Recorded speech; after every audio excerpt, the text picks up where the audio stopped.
coming to you live from Washington, D.C., one of 6 polling places in which Honduras can come out and cast their ballot for the presidential election. As you can see, we have a high voter turnout, very civil, but we have also seen some opposition to the election. This election hopes to put an end to the 5-month international confrontation that started with June 28th in the country of Honduras. Okay. Good morning. Could you please state your position? Okay. My name is Jorge Fuentes, and I am the president of the commission in charge of the elections in Washington, D.C. Just have a couple of brief questions for you. Around how many people do you have registered in the district of D.C.? Okay. We have right now approximately 2,000 persons or Hondurans ready to vote today. 2,000. In Washington, D.C. Washington, D.C. Why did you choose the District of Columbia as opposed to other places that might have a higher Honduran population, say for example Virginia? Actually, it's not only Washington, D.C. We have 6 cities in the United States, which include Los Angeles, New Orleans, Houston, Miami, New York, and Washington, D.C. These all are chosen because we had a change of address of all the Hondurans that state that now they live in the United States. So these are the most important cities for the Honduran community.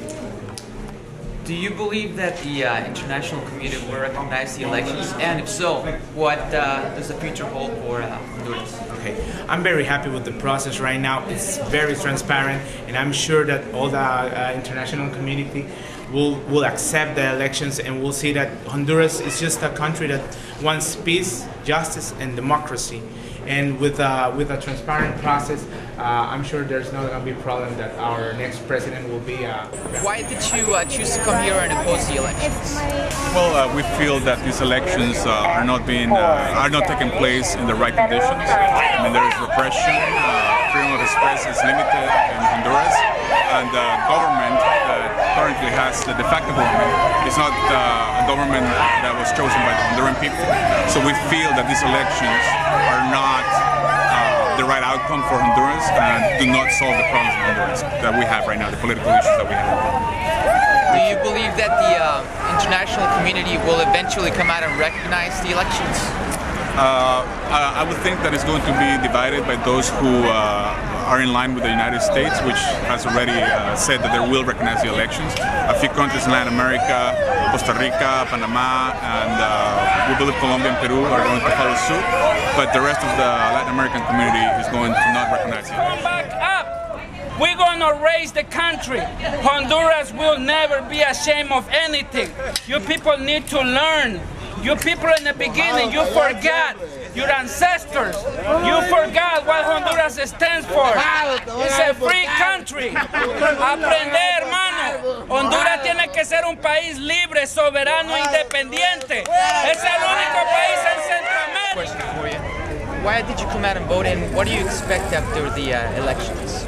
It's the best way to demonstrate democracy in Honduras, and I think I have the obligation as a true Honduran. I was born and raised there, and I've lived there all my life. I moved to the U.S. 2 months ago, and I think it's the best way to demonstrate liberty and democracy, and here we are supporting my country. How do you personally see Honduras after the elections? I think it's they're good candidates, and I think what's going to come out of elections is what the population really wants to happen, and everybody is voting. I called my whole friends and families that are there. They're all voting. It's the population is being heard, and whatever comes out of this is what the population really wants.